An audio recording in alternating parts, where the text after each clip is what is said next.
Okay. I think 44A. 44A. Yeah, 44A, 4 lines down from the wide lines. So we're going to back to analyze this brisa, which brought a dispute. Where does the prohibition of pigel apply? General consensus, everywhere. One opinion, Rabbi Shimon, only by a shlamim. But at one point, we also thought it should apply to only a shlamim, which the Gemara had to include with different expositions, that it actually applies in many places other than a shlamim. In the middle of that, Amar Mar, going back to Yotze b'shlamim, maybe you would have thought that the pigel violation, like at 2 kares, only applies to sacrifices that are similar to a shlamim. So we end up including many things that are liable for pigel, but in that thought process, what was similar to a shlamim? Ma'inihu, bechor, a bechor, the firstborn animal, that is something which is similar to a shlamim. Why? Dinechol l'shnei yamim v'layla echad. It is something which is also eaten for 2 days and 1 night. So that's where, how would you know that things that apply to a shlamim are going to apply to a bechor? B'mai asi. Let's say you would have used a classic way to expound things as a mematzinu. You find a rule in one place and you say, oh, just like it applies here, it should apply over there. If that's how you would have derived that the prohibition of pigel applies to a bechor, the firstborn animal, that could have been easily refuted. If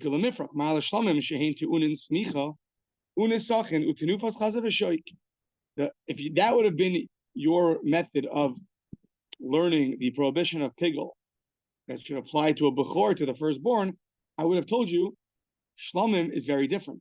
It includes smicha, leaning on the animal, nisachim, there's libations that come along with it. You have to wave the chest and the thigh of the animal. So you would think that maybe pigel only applies to things that have those unique characteristics, but not to a bechor. So says Amar, you're right. The way I would know that we're including a bechor is from the verse. Me'im, that verse of pigel says, Me'im he achol ye achel, which probably they translate as like you'll surely eat, but it's a double language, right? Things that you will he achol ye achel. So right now, in between the lines, the Gemara understands that he achel ye achel are 2 generalizations. You shall eat. It shall eat. Eat what? Anything. Now, then the verse continues and talks about a peace offering. So right now the Gemara assumes that what would you have done? You would have viewed the verse as general, put the shlamim in the middle, and then another general statement. And then you would have used the derivation called klalu pratu klal, which tells you that when you have general statements in the beginning and general statements in the end, and a specification in the middle, it comes to include things that are similar to it. So that's how you would have learned the bechor. So says the Gemara, hold on. Hani trei klali desmichi adadi. Usually a klal upratu klal is general statement. Then you have some specifications, and then it ends off with a general statement. That's called the klal, general statement, prat specific, klal, general. Here, the 2 general statements are back to each other. So how do you do that? How do you take 2 general statements and want to somehow put in the middle the specification when they're right next to each other?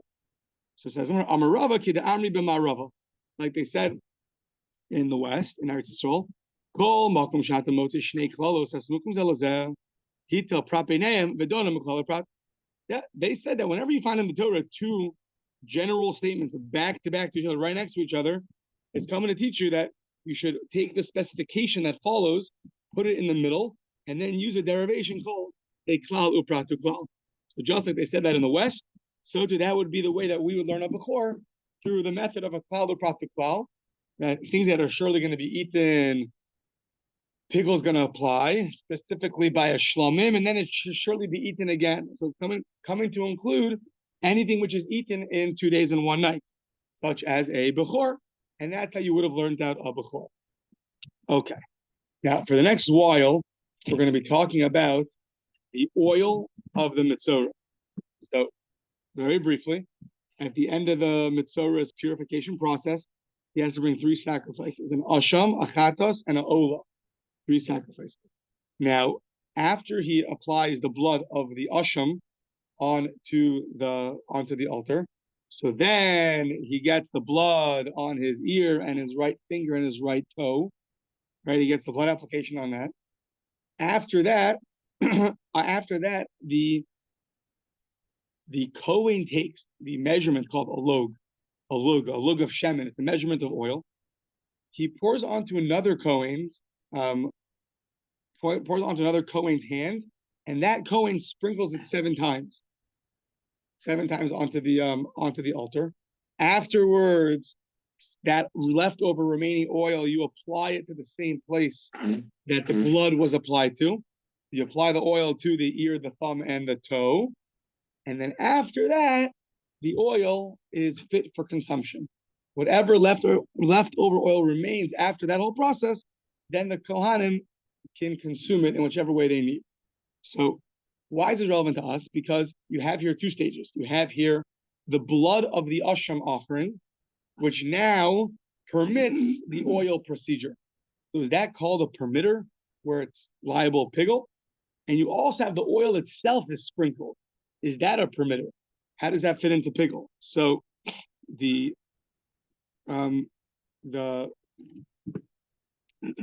brisa included, right? We're quoting this long brisa included another brisa, the Mishnah, no? Concerning the oil. Was the brisa or it was the Mishnah? Just can't find it. Yeah. Sorry, the brisa. Yeah, this is a brisa that we were analyzing like 10 lines down from the top, and then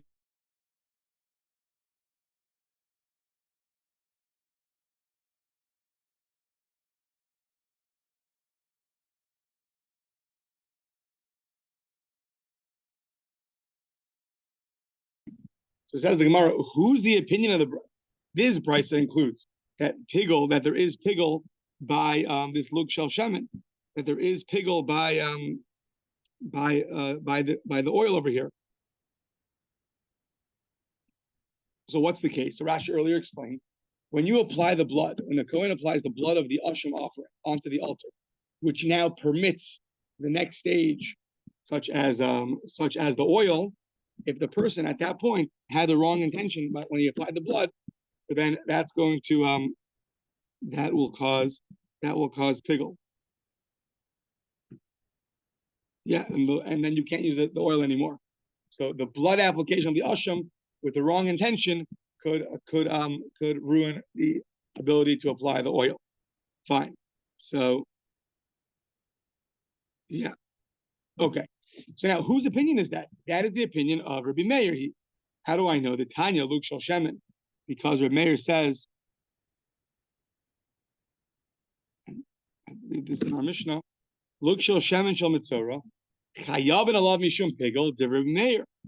That is the opinion of Rabbi Meir. So this brisa that we're quoting on our page, and another brisa fit very nicely, that the Lug Shel Shemen is subject to pigel, and therefore if you were to consume it, it would be kares. So it says the Gemara, but Ema Seifa, the end of this brisa on our page, this big brisa, taking up from line 10 down to line 20.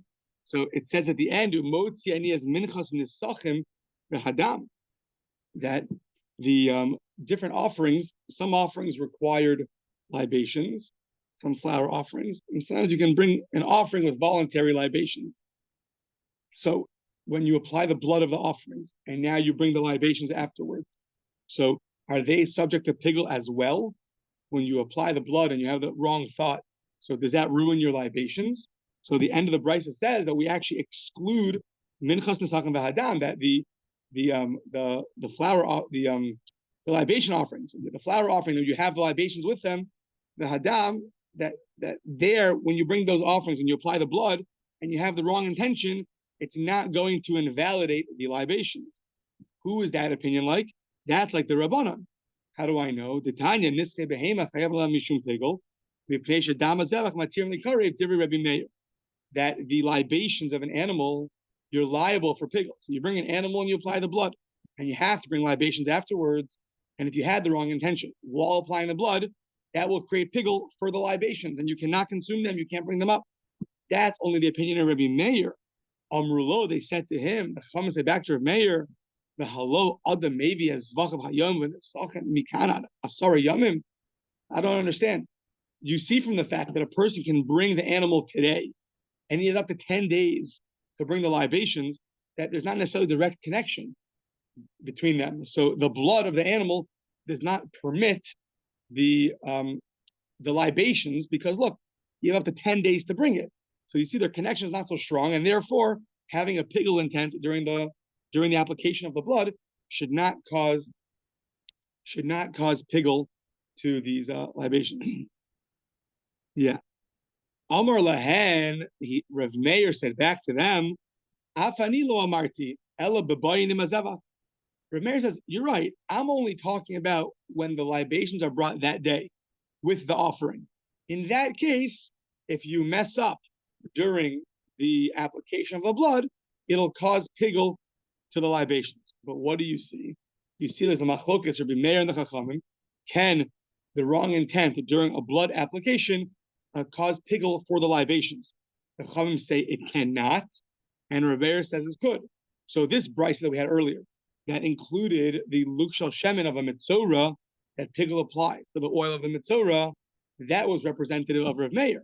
But the end of the brisa, which excluded libations from the violation of pigul, that was reflective of the opinion of Chachamim.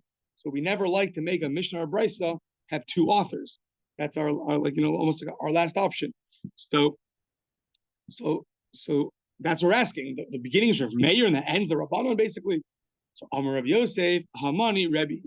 The common way out is that we say that the brisa actually reflects someone else's opinion. That person's opinion happens to be a hybrid between Rav Meir and the Chachamim. So Rebbe is really, it's his opinion. He happens to hold like both of the opinions. I mean, he's a third opinion.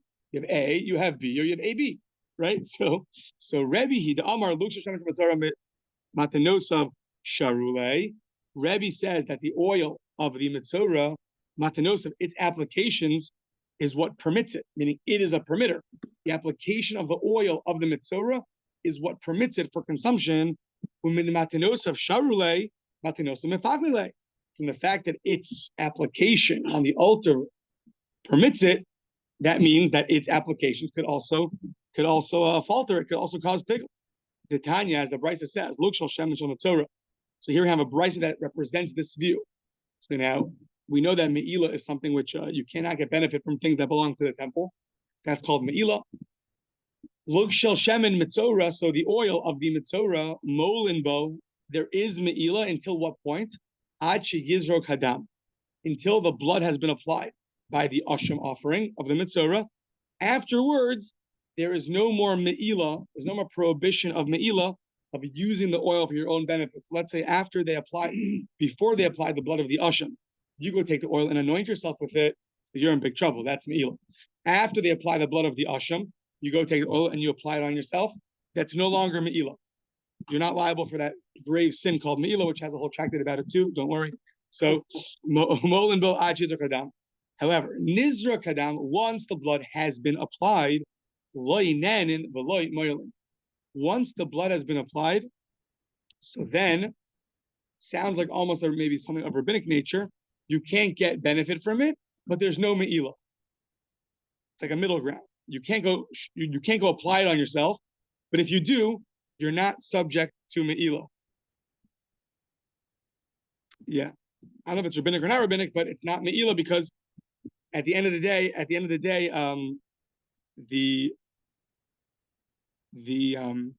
Rashi explains that once the blood of the asham has been applied, so now really the kohanim could benefit from that oil, not everybody else. So it had like a moment of permissibility, so it's not as stringent as me'ilah. I think we're going to see more about this stuff. Either way, you see that there's me'ilah, then there's no me'ilah, but you can't get benefit from it. That's the first opinion. Rebbe Omer Mo'alin, that there is me'ilah ad sheyitain matanosav, until you actually apply the oil. So it's interesting, meaning it sounded there's two opinions really. what permits the oil? The blood application of the asham offering, or the oil itself, its application permits itself. Therefore, the difference is, when is there me'ilah? When is there the prohibition to benefit from this? So according to the first opinion, once the blood has been applied from the asham, there's no longer me'ilah. There's no longer the prohibition of me'ilah if you benefit from the oil. According to Rebbe, though, there's going to be a prohibition of me'ilah up until the point that you apply the oil onto the altar. At that point, it now permits it for consumption. Then there's no more me'ilah. Okay, the shavin, they both agree though. The Chachamim and Rebbe, she'aser ba'achila ad she'yitain matan sheva umatan bahonos. They both agree that you cannot eat it, you cannot consume this oil until you've applied the 7 applications, and then applied the oil onto the ear, the toe, and the finger of the mitzorah. The thumbs. Thank you. Yeah, the ears, the thumbs, and the big toe. Yeah, good. That's where thumbs up came from. Yeah, or thumbs down. So Amru Kamei de Rabbi Yirmiyah. Okay, so now Amru Kamei de Rabbi Yirmiyah. They found out that there was this man, Rabbi Yossi, that just said that a brisa is reflective of two opinions. Sorry, of the opinion of Rebbe. Rabbi Yosef was stuck with a question: how could the beginning of the brisa on our page reflect the opinion of Rav Meir, and the end of the brisa reflect the opinion of the Rabbanan? Rav Yosef said that it's because it was the opinion of Rebbe. So then word got back to his colleagues, and Amru Kamei de Rabbi Yirmiyah, they went to Rabbi Yirmiyah and they said, Amar Gavra Rabba ki Rav Yosef lema ki ha'im milsa.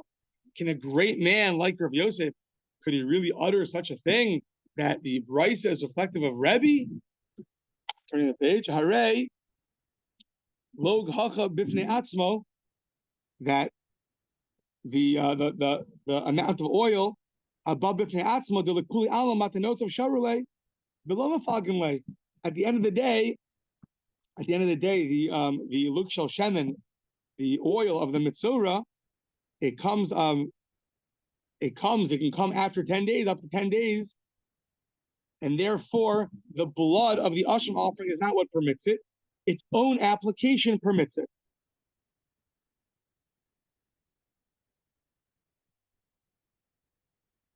Yeah, Rashi explains more, which is a little bit helpful. Meaning, at the end of the day, you can't use the oil. You can't go on to step 2 after you do step 1. You do need the blood application to continue. If that's true, so who cares that you can only do it after up to 10 days. At the end of the day, you still need the blood application. So Rashi says, since at the time of the blood application, the oil was not sanctified in a klisharis, in a vessel, it didn't get sanctity yet when the blood was thrown. Therefore, right now, they think that according to everybody, there's not going to be pigul. Meaning, at the end of the day, when that blood was thrown onto the altar, the oil was not yet sanctified. So therefore, there's no pigul with the oil. When is there going to be pigul? When you actually apply the oil. The application of the oil, that could cause pigul, because that's what's going to permit it for consumption.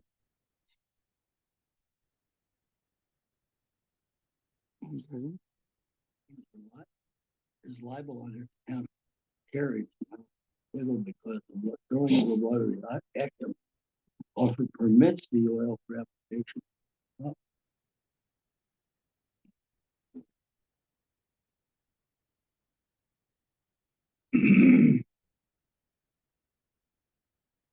Yeah.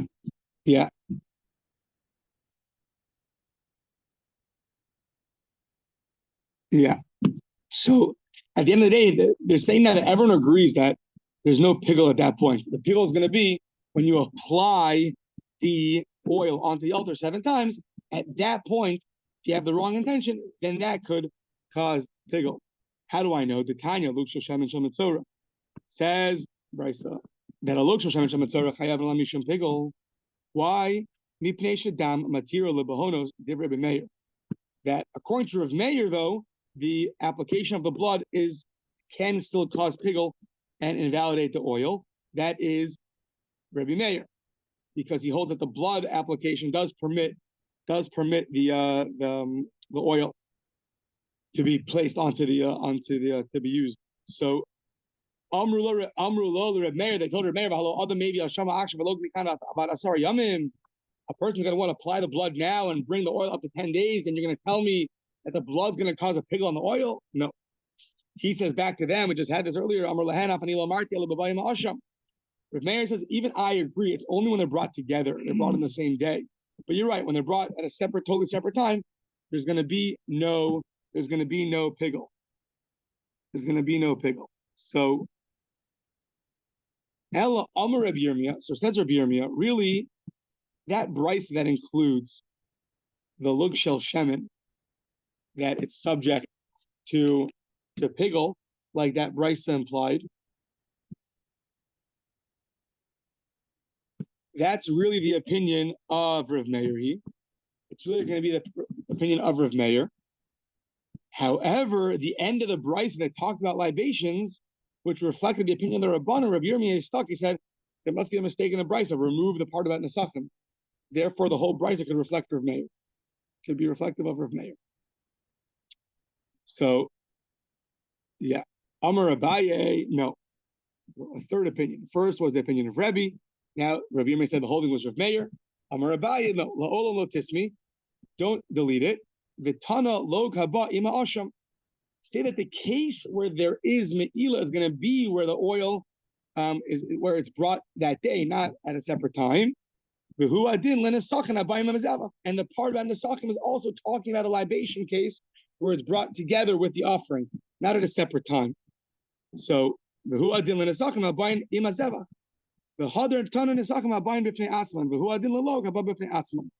says Abaye, don't dilute it.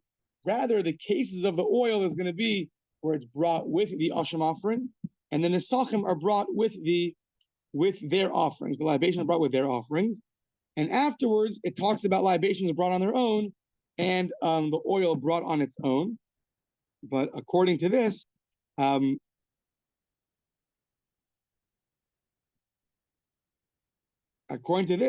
brisa could be according to everybody, that since you bring the offerings together and not at different times, there'll still be pigel for those things.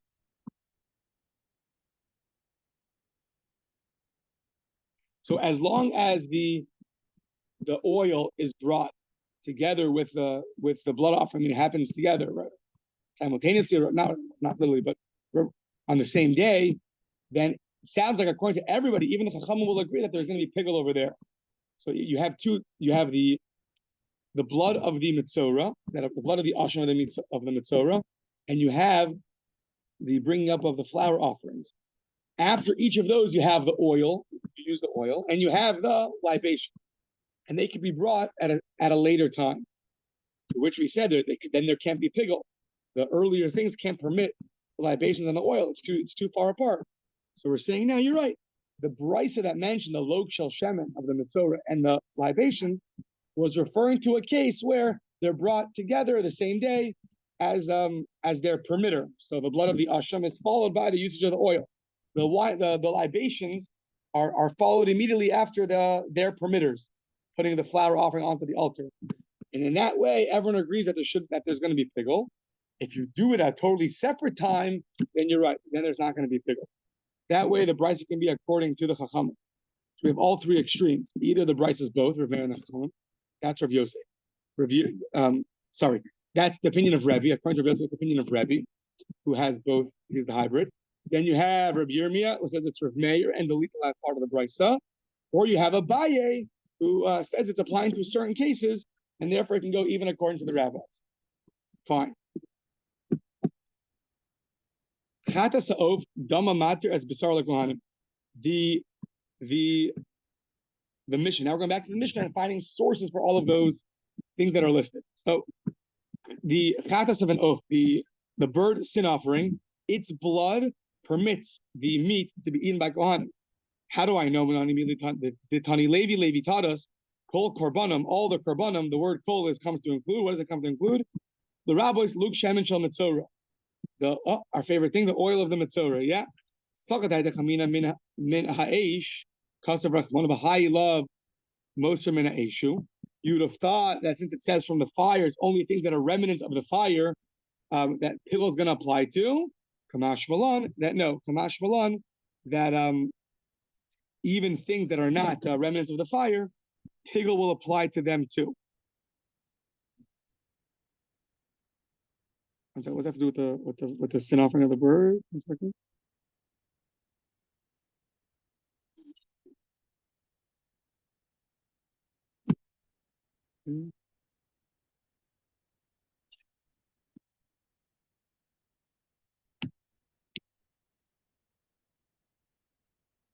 Yeah, so what's that to do with the bird offering?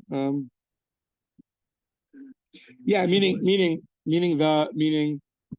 things that are remnants of the altar. So that would include the bird offering.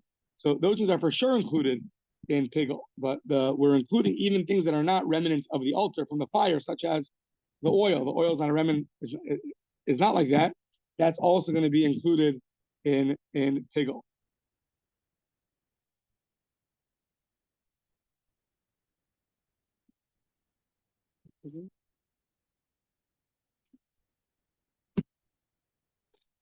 Oh, well, oil is not a remnant either.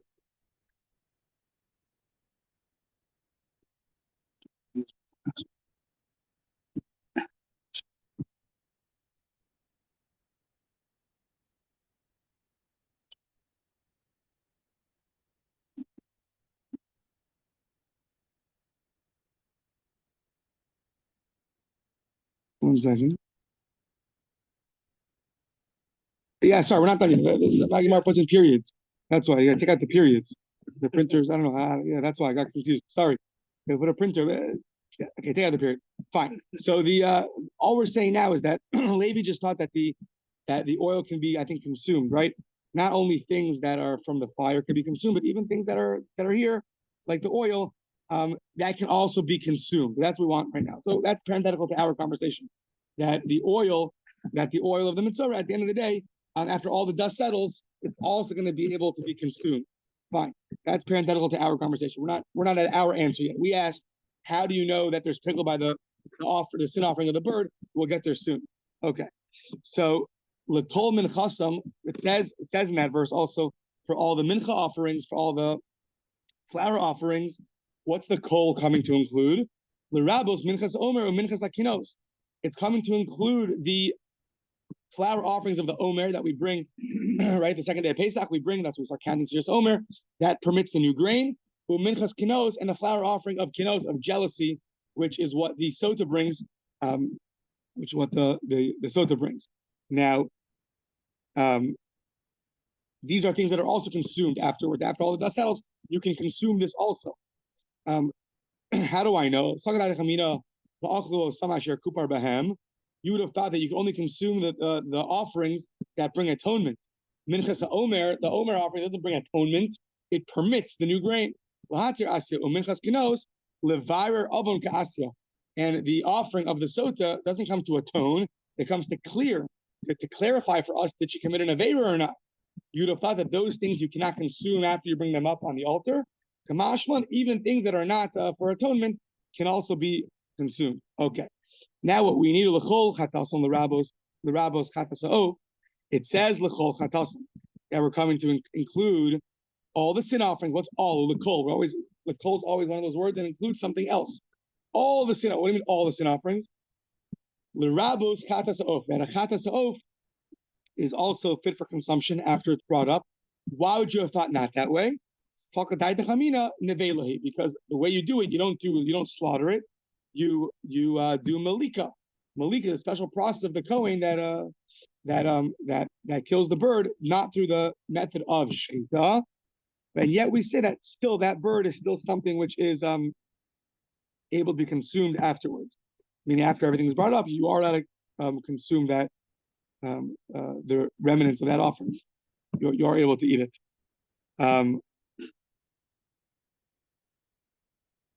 Yeah. So meaning, what do we see? What do we see from here? That the chatas the sin offering of the bird, it also has a permitter, right? What does it mean to have a permitter? It means that, right? It's a pigel to apply. It needs to have a permitter. What's a permitter? Something has to be done to allow something else for consumption. So what did the verse just teach us? A number of offerings that have a permitter and they're able to be fit for consumption. You could have thought that all these offerings are not fit for consumption after the offering is brought, after you apply the blood, let's say, or you apply the flour onto the altar, you cannot consume it. To which we're saying no. The chatas ha'of, let's say, easier example, after you apply the blood onto the altar, so how do you know that you can then? How do you know that the chatas ha'of is going to be able to fit for consumption for the kohanim? The kohanim get to have a portion of every chatas offering, or many of them. How do I know they can consume the sin offering of the bird sin offering? Once I showed you that they can consume the bird sin offering, so then you understand that it's fit for consumption. So now, when you have the wrong intention during its permitter stage, during the throwing of the blood, that will invalidate this offering for consumption. But it has to be first able to be consumed to be invalidated for consumption. So that's what we just showed you, that it's able to be consumed. Once that's true, it's also able to be invalidated for consumption. Fine. L'chol ashamam, by the asham, it says the word kol again, for all the guilt offering. What's that include? L'rabos asham nazir v'asham mitzorah. That comes to include the guilt of the offering of the nazir and of the mitzorah. Why would you have thought they're not fit for consumption? You would have thought that, you would have thought that what? That these offerings are very different.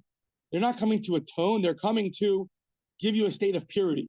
You need these offerings to have a new state of purity, not to atone for an avera, but to now have a new state of purity, to make you kosher, so to speak. You would have thought that those things are not able to be consumed. They also get consumed on the altar by a person, and therefore they'll be subject to pigul. So it says the Gemara, you don't need the word kol to teach you the guilt offering of a mitzorah. That's explicit. Asham mitzorah behedyiksiv beh. It says it explicitly. It said, you're right. El larabos asham nazir ki asham mitzorah. It comes to include the asham, the guilt offering of the nazir, that it should be similar, have similar rules to the asham of the mitzorah. Okay, now the brisa ends off that the asham offering,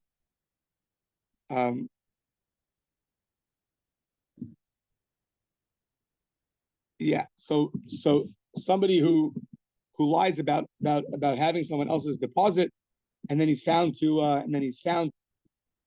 admits that he lied falsely. So someone says, "Do you have the shul's tissue box?" I said, "No, never heard of it." And then I fessed up a few days later. I said, "You know what? I did have it. I did have it." So then I need to bring a korban asham and a chomesh, a fifth, a penalty. So now, where does that go? That goes to the kohanim. Now, what if the person died before we could collect from him? So if he dies, so then that's going to go to the kohen. Okay. So usually, if the person dies, then we collect the money from.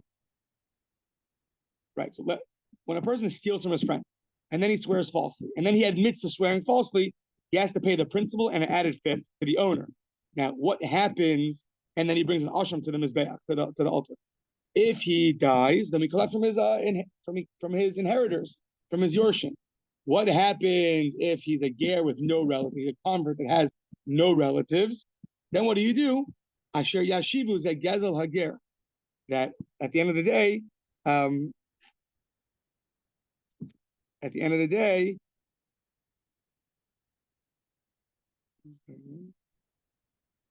right? So you don't.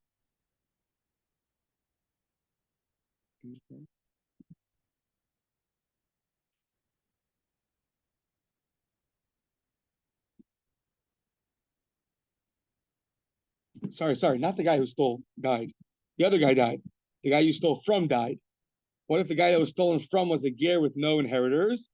So, and now the guy died, and you owe him the principal plus a fifth. What do? You give that to the kohen. You give that because there's no one else to give it to. Halacha is you give it to the kohen.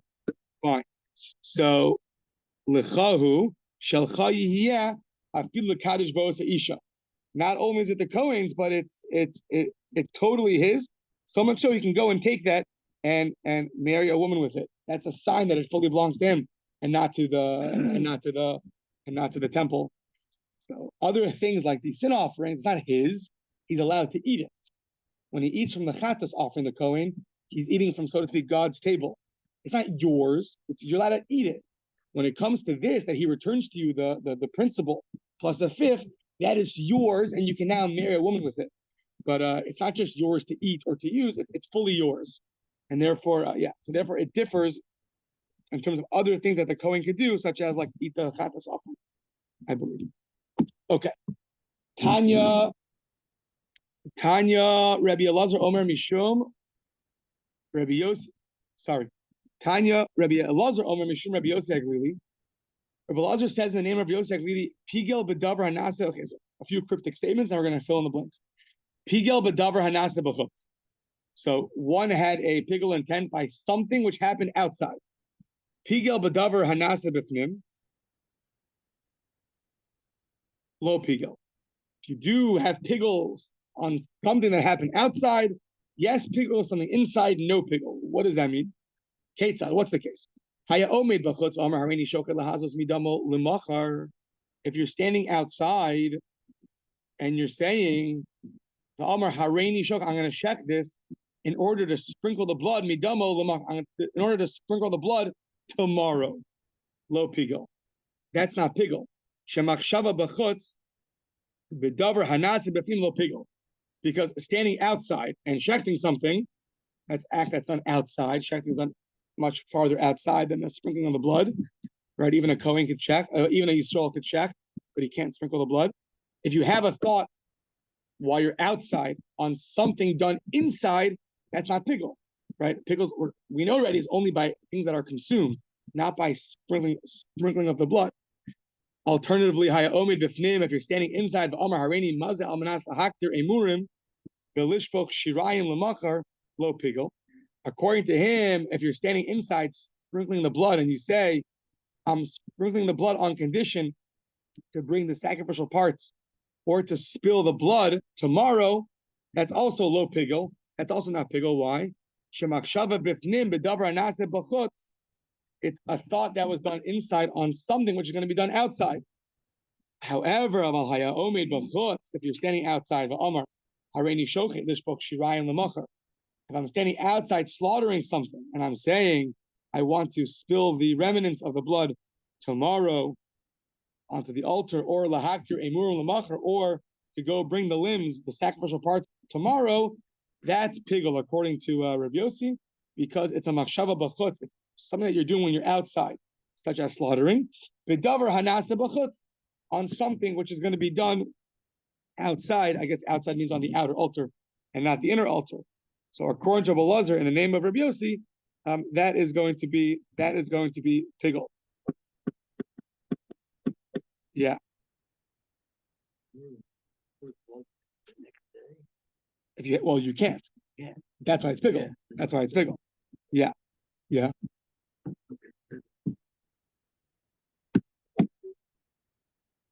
After you pickled it? After you pickled it, what do you do with it? It's invalid. You probably have to pour it down the. What do you do with the blood? You may pour it down the canal, yeah. So, Rabbi Yeshua ben Levi says, Yeshua ben Levi, Ma'i Kro. What's the verse? Asking for a verse. Yeah. Ma'i Kro. What's the verse? Kasher Yura, Mishor Zevach Hashlamim. So I think we're comparing the bull of the Kohen Gadol to, right?